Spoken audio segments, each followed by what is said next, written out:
Lakshmi Srinivasa jewellers proprietors Duggi Srinivasarao, Duggi Abhinay, IT hub ఎదురుగా Yellandu cross road, Khammam.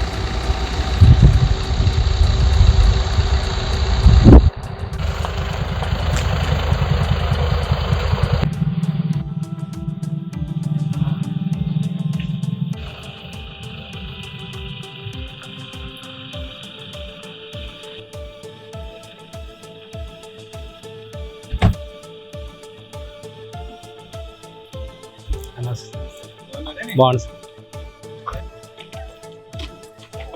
అయిరా బాగున్నావా? బాగున్నావా? నువ్వు ఒక్కడే చదువుతున్నావని నీకు మళ్ళీ ఇంకా ఫ్రెండ్స్ రావాలని తెచ్చుకుందాం ముందు. ఈ దోస్తులను ఎక్కడ పోతున్నా? దోస్తులందరూ ఎక్కడ పోతున్నారు?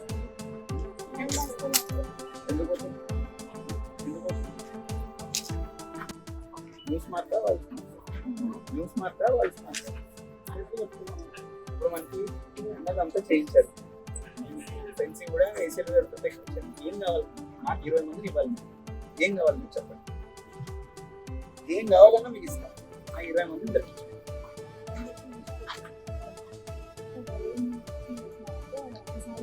వాళ్ళు బస్ పెట్టారా? ప్రైవేట్ బస్ పెట్టారా?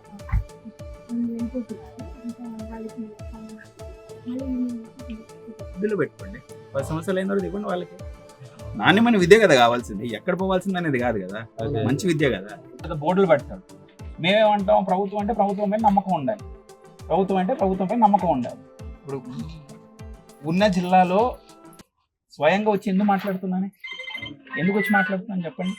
నా వ్యవస్థ పైన నాకు నమ్మకం లేకపోతే నిజమే కదండి. ఎప్పుడు కానీ ప్రైవేట్ వాడు మిమ్మల్ని పిలిపించుకుని ఇలా మాట్లాడాడని చెప్పారా? ఎవడైనా పిలిపించుకొని మా పిల్లలని చెప్పాడా? ఫీజు గురించి మాట్లాడారా? జనంలో ఉన్న నమ్మకం తప్పుడు నమ్మకం. మాకు మార్కెటింగ్ చేసుకోలేక మేము మిగతా వాళ్ళందరికీ అదే అవకాశం ఇస్తాం మనం. సరేనా? ఇప్పుడు అది చెప్పింది. ఈ స్కూల్ లాగా ప్రాంతంలో స్కూల్ లేకుండా చూసే బాధ్యత మాది. సరేనా? చాలా మంది గురించి చాలా సంతోషం. స్కూల్ ని కాపాడారు. What is your name? My name is Geeta. Which class are you in? Which class are you in? I have Which class? 4th class. Very good. What is the name of your village? What is it? Narbalinka. What do you want to become when you grow up? Doctor. చెప్తావు కదా, నా school కన్నా మంచి school లేదు, నాతో చదువుకోండి అని చెప్పాలి. మరి చెప్తావా? ఇంగ్లీష్ లో నేను పరిచయం చేసుకో ఒకసారి. What's your name? తర్వాత అదే కొద్ది సమస్య లేకుండా ఉండాలంటే ఒక ఆట మీద చిన్నగా ఏర్పాటు చేశారు.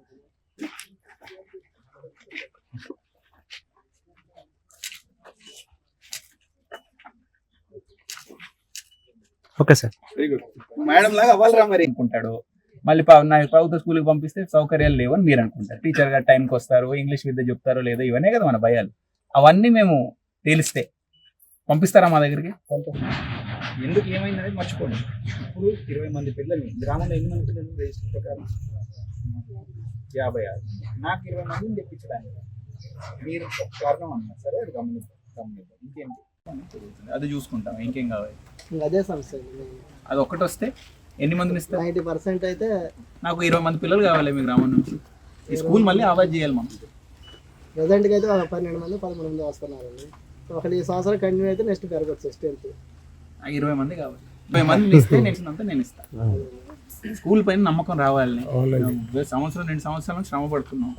మాకు వచ్చిన కష్టం ఏంటంటేనే చూడండి, నాకున్న 1500 స్కూళ్ళలో 60 స్కూళ్ళు మూత కోసం రెడీ ఉన్నాయి. పిల్లలు రాక 100, 200, 300, 400 మూసుకున్న తర్వాత అప్పుడు గ్రామానికి తెలుస్తుంది, అరే నా స్కూల్ ఉంటే బాగుండే కదా. అప్పుడు ప్రైవేట్ వాడు ఏమనుకుంటాడు, కాంపిటీషన్ లేక 2 రెట్లు పెంచుతాడు. అప్పుడు 2 రెట్లు పెంచుతాడు. వస్తే నా దగ్గర రా, లేకపోతే పో అంటాడు. అప్పుడు ఏమవుతుంది? మీరు చదివిన స్కూల్ కదనే, మీరు చదివిన స్కూల్, మీకు నమ్మకం ఉందా మీ స్కూల్ పైన? మరి ఉంది కాబట్టే కదా. మీరు గ్రామంలో చర్చ పెట్టండి, నాకు 20 మంది పిల్లల్ని ఇవ్వండి. మీకు ఏం కావాలన్నా మేము అందిస్తాం, కానీ నాకు 20 మంది పిల్లల్ని ఇవ్వండి. ఖర్చు పెట్టండి. మీకు ఒక్క సౌకర్యం కూడా వాడు ఏమి ఇచ్చినా దాని 2 రెట్లు ఎక్కువ ఇచ్చే బాధ్యత మాది. 6 నెలల్లో వాళ్ళు ఇంగ్లీష్లో వచ్చి ఇంట హాయ్ డాడ్ బాగున్నారని చెప్పేవారు వెంట పడతాం. అర్థమైందా? ఇంగ్లీష్ విద్య వెంటపడి మనం ఇప్పుడు ఊహించిన పద్ధతిగా వాళ్ళు మాట్లాడేలా చూసుకోవడం బాధ్యత మాది. సరేనా? ఇంగ్లీష్ ల్యాబొరేటరీ కూడా పెట్టిస్తున్నారు ఏసీఎల్బీ గారు. కంప్యూటర్లు ఇచ్చి 2 ఇంగ్లీష్ మాట్లాడడానికి మనం స్పోకెన్ ఇంగ్లీష్ అంటే హైదరాబాద్లో వాళ్ళు మాట్లాడినట్టు మా పిల్లలు మాట్లాడాలి. సరేనా? అది కూడా శాంక్షన్ చేస్తున్నారు. ఏసీఎల్బీ గారు ఇస్తారు, జాయింట్ కలెక్టర్ గారు ఇస్తారు. సరేనా? ఏం కావాలన్నా అడగండి. నాకు 20 మంది పిల్లల్ని 10 రోజులు ఇవ్వండి. వాడు ఏమిస్తాడు మీకు? వాడు డబ్బులు తీసుకుంటాడు. నేను మీకు ఏం కావాలని నేను అడుగుతాను. అర్థమైంది కదా? నమ్మకం పెట్టండి. కలెక్టర్ పైన మీరు నమ్మకం పెట్టండి. ఇస్తారు సార్ అనుకుంటే నాకు 20 మంది పిల్లల్ని ఇవ్వండి. మీ పిల్లల కోసం మేమేం చేస్తాం మీరు చూడండి. మరి ఆ ప్రయత్నం కూడా మేము ఒక 6 నెలలు నేను అడిగేది ఏంటంటేనే 6 నెలలు మా స్కూల్కి ఇవ్వండి. వాళ్ళు ఎదిగే పద్ధతి మీకు నచ్చకపోతే తీసేయండి. నేనేమన్నాను, మళ్ళీ రాను, మళ్ళీ ఏమన్నాను, మా వైపు తప్పిందని ఒప్పుకుంటాం. సరేనా? 6 నెలల్లో వాళ్ళు మాట్లాడే ఇంగ్లీష్, వాళ్ళు మాట్లాడే పద్ధతులు మీరు గమనించండి. ఇస్తారా ఒక అవకాశం? ఇస్తామండి. రండి, మరి వెనకాల పడండి. మీరు గ్రామంలో ఒక చర్చ పెట్టుకోండి. ఈ బడిబాట అనేది రేపటి నుంచి స్టార్ట్ అవుతుంది, వారంలో క్లోజ్ అవుతుంది. మీకు ఇంకా రావాల్సిన సౌకర్యం ఈ స్పోర్ట్స్ ఎక్విప్మెంట్ ఒకటి జాయింట్ కలెక్టర్ గారు చెప్పారు. స్పోర్ట్స్ ఎక్విప్మెంట్లు పెట్టించేస్తున్నాను. నెట్